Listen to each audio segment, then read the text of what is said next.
Le Real Madrid a pris une sacrée décision avec Rodrigo en cas de départ de Rodrigo, ce qui est fort possible lors du mercato.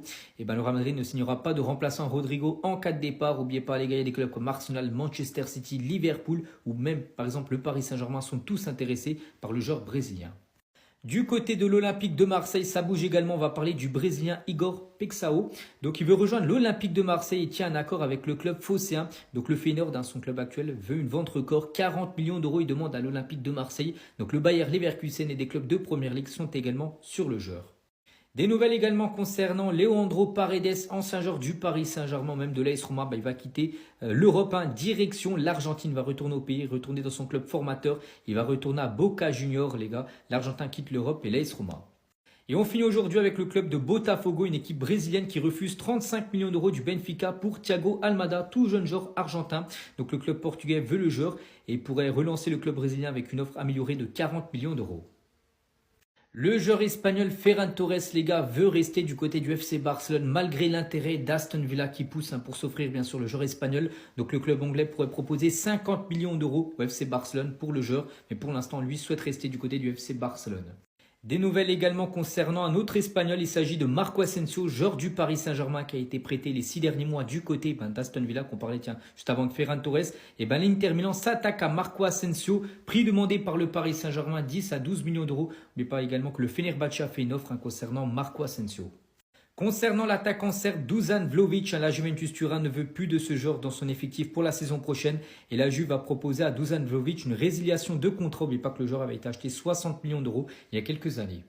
Et on finit aujourd'hui du côté de l'équipe de Como, une équipe italienne, les gars, qui a un sacré budget, 100 millions d'euros quand même pour recruter sur ce mercato. Bref, Como a entamé des discussions pour faire venir Valentin Rongier, qui n'a toujours pas prolongé du côté de Marseille. Et toujours au milieu de terrain, le club italien, toujours de Como, a proposé 15 millions d'euros pour recruter Maximo Perona, un joueur de Manchester City. Le Real Madrid réouvre les discussions, les négociations pour Alvaro Carreras, donc défenseur gauche du Benfica. N'oubliez pas que le Real le voulait avant la Coupe du Monde des clubs pour qu'il puisse participer à la compète. C'était pas possible, le Benfica a voulu le conserver, du coup il a joué la compétition. Mais maintenant le Real Madrid, vu que la compétition de la Coupe du Monde des clubs va bientôt se finir, ils veulent maintenant finaliser tout simplement l'arrivée de ce joueur qui a déjà joué au Real Madrid dans le passé. Il était au centre de formation du Real pendant 3 saisons. Des nouvelles également concernant l'attaquant de Liverpool, Darwin Nunez, et la priorité du Napoli après la vente de Victor Osimhen. Donc les joueurs étaient ouverts au transfert et des discussions devraient bientôt débuter concernant Darwin Nunez. Et concernant Victor Osimhen, donc pour l'instant toujours joueur de Naples, mais il devrait partir lors du mercato. Et le Galatasaray propose désormais 75 millions d'euros, c'est le prix de sa clause libératoire. Donc on se dit c'est ok. Et le problème c'est qu'ils sont prêts à payer cette somme-là sur 5 ans en gros, chaque année bien sûr. Ils payent une partie de cette somme-là, alors que Naples pour l'instant veut l'intégralité des 75 millions d'euros maintenant. Et on finit aujourd'hui avec Ibrahima Konaté a refusé déjà 2 offres de prolongation de contrat du côté de Liverpool. Au sein du club anglais, on craint pour le français le même sort qu'a connu Trent Alexander-Arnold cet été avec une arrivée libre au Real Madrid. Donc pour l'instant, lui, les gars souhaitent tout refuser, les offres de prolongation bien sûr de contrat de Liverpool pour rejoindre le Real Madrid l'été 2026. Lionel Messi devrait bien rester du côté de l'Inter Miami. On apprend ça aujourd'hui que Messi devrait prolonger avec l'Inter Miami malgré l'intérêt de Al Ahly. N'oubliez pas que Messi a un contrat jusqu'en décembre prochain du côté de Miami. Et on ne savait pas ce qu'il allait faire, surtout avant la Coupe du Monde l'année prochaine avec l'Argentine. Et devrait du coup prolonger du côté de Miami. On va parler cette fois-ci du Paris FC, équipe promue la saison prochaine en première division française. Et le Paris FC est prêt à mettre une somme énorme pour le poste d'attaquant. La somme évoquée de 40 millions d'euros pour une équipe promue en Ligue 1. C'est pratiquement du jamais vu. Le promu, donc le Paris FC, vise le top 8 en Ligue 1 saison prochaine. La priorité du club, c'est Mathis Sabine, tout jeune joueur français de l'équipe de France Espoir tout d'abord et jeune joueur aussi de l'équipe du FC Nantes. Donc ils seront prêts à mettre 40 millions d'euros sur le joueur. On va parler cette fois-ci de Manchester United qui ne réclame entre guillemets que 3,5 millions d'euros pour Tyrell Malacia, donc joueur néerlandais. Donc on pense qu'il y aura beaucoup d'équipes intéressées bien sûr par le joueur. Et on finit aujourd'hui les gars avec Jonathan Klaus. On peut voir que le joueur de Nice, il intéresse fortement la Juventus Turin qui pense à Klaus pour se renforcer. Igor Tudor, le coach de la Juve, apprécie énormément le profil de son ancien joueur. N'oubliez pas que les deux avant, donc Klaus et Tudor étaient du côté de Marseille.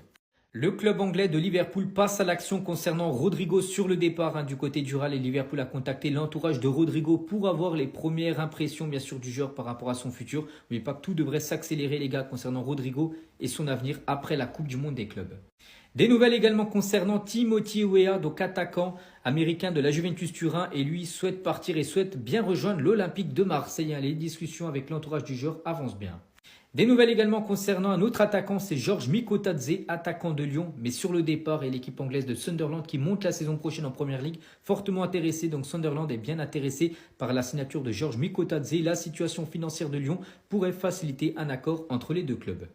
Concernant le jeune joueur de Manchester City, donc il s'agit de James McAtee. Donc City a fixé son prix 25 à 30 millions d'euros concernant le milieu anglais. Donc plusieurs clubs de Bundesliga, de Première Ligue et de Serie A sont sur le joueur. Et on finit aujourd'hui les gars avec un accord entre Nice et le Rapid Vienne pour Isaac Johnson, joueur suédois né en 2002. Donc il a marqué 7 buts en 22 matchs en D1 autrichienne la saison dernière. Donc ce joueur devrait débarquer du côté de Nice, un prix du transfert 10 millions d'euros plus bonus. Les transferts officiels du mercredi 9 juillet, c'est parti. On commence tout d'abord avec Reinildo et c'est officiel. Il quitte officiellement l'Atlético Madrid et rejoint l'équipe de Sunderland. Encore une recrue du côté de cette équipe anglaise. Et à noter que Reinildo, en signant bien sûr à Sunderland, donc Reinildo va devenir le premier Mozambicain de l'histoire à jouer en Première Ligue. C'est officiel également concernant Gabriel Gudmundsson, donc ce joueur les gars donc, qui quitte Lille pour la Première Ligue et rejoint le club promu les gars de Leeds. Après 4 saisons passées à Lille et 137 matchs disputés, l'international suédois s'est engagé avec Leeds jusqu'en juin 2029. Le montant du transfert est d'environ 12 millions d'euros. C'est officiel également concernant Ibrahim Osman. Donc ce joueur, les gars, ghanéen, quitte Brighton en prêt et débarque du côté de l'AG Auxerre. Donc il y a une option d'achat, les gars, dans son prêt de 18 millions d'euros. C'est officiel également du côté de Tottenham, nouvelle recrue les gars, donc c'est le sud-coréen Kota Takai, donc qui jouait du côté de Kawasaki Frontale. Donc ce tout jeune joueur les gars débarque du côté de Tottenham, c'est fait, c'est officiel les gars. Prix du transfert 5 millions d'euros, donc il est grand, il fait plus d'1m95, donc c'est un défenseur central. Et on finit les gars avec un entraîneur, et c'est Davide Ancelotti, donc fils de Carlo Ancelotti, adjoint de son père depuis plus de 12 ans. Ça y est, il prend enfin une équipe seule les gars, il devient le nouveau coach de Botafogo.